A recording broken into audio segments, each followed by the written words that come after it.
Decision making is affected in obstructive sleep apnea syndrome by Jessica Davis.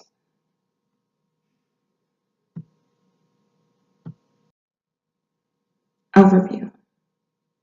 Obstructive sleep apnea syndrome, which we will call OSA, is a sleep disorder that is when a person has pauses in their breathing while sleeping. In return, it causes intermediate hypoxemia and sleep fragmentation. The types of symptoms of OSA are excessive daytime sleepiness, loud snoring, observed episodes of breathing sensation during sleep, abrupt awakenings accompanied by gasping or choking, awakening with a dry mouth or sore throat, possibly linked to prefrontal cortex PSY dysfunction. Research methodology used: pilosonographic assignment was performed on 20 new OSA patients while in the sleep laboratory. The following standard methods was used to record and score their sleep.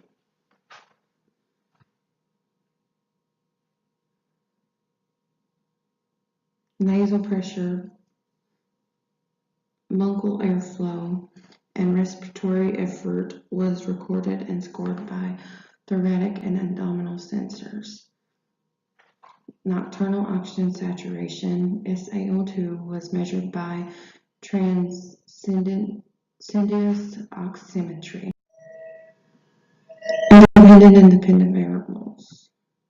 Independent variables are age, gender, intelligence, education, vocabulary, body mass.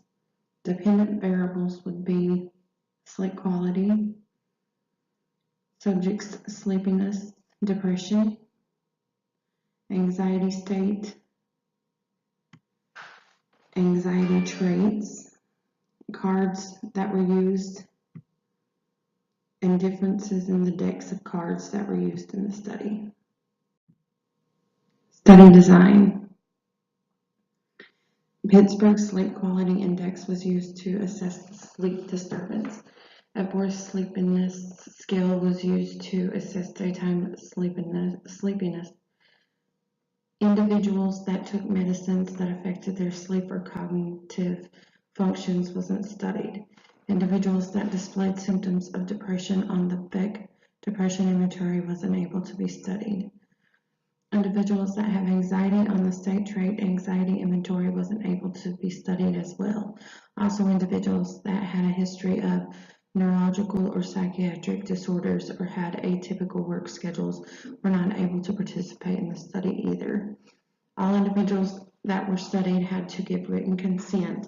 Individuals were assessed with the computerized version of IGT. Results. Sleep disturbance was as follows: 2.75 by women and 2.22 men for the people who do not have OSA versus 8 by 2.72 for the patients with OSA.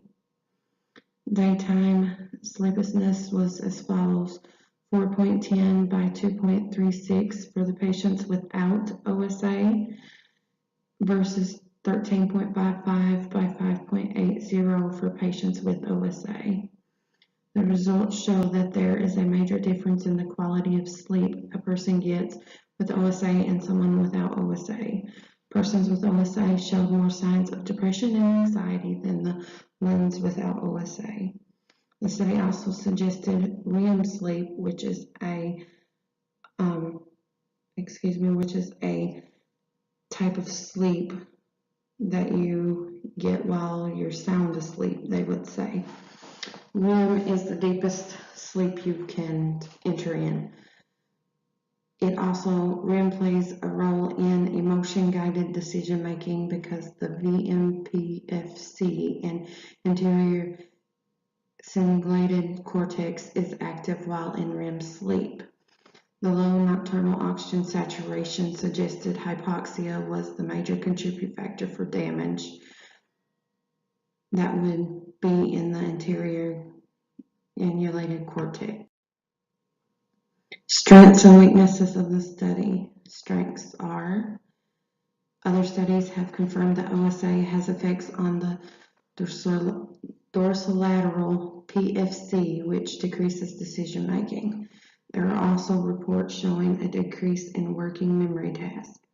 Weaknesses of the study would have been there was no brain imaging done, so there is no way to tell if the patient's really undergone any brain functional changes. Also, we don't know if the patients displayed impaired decision making in their normal lives.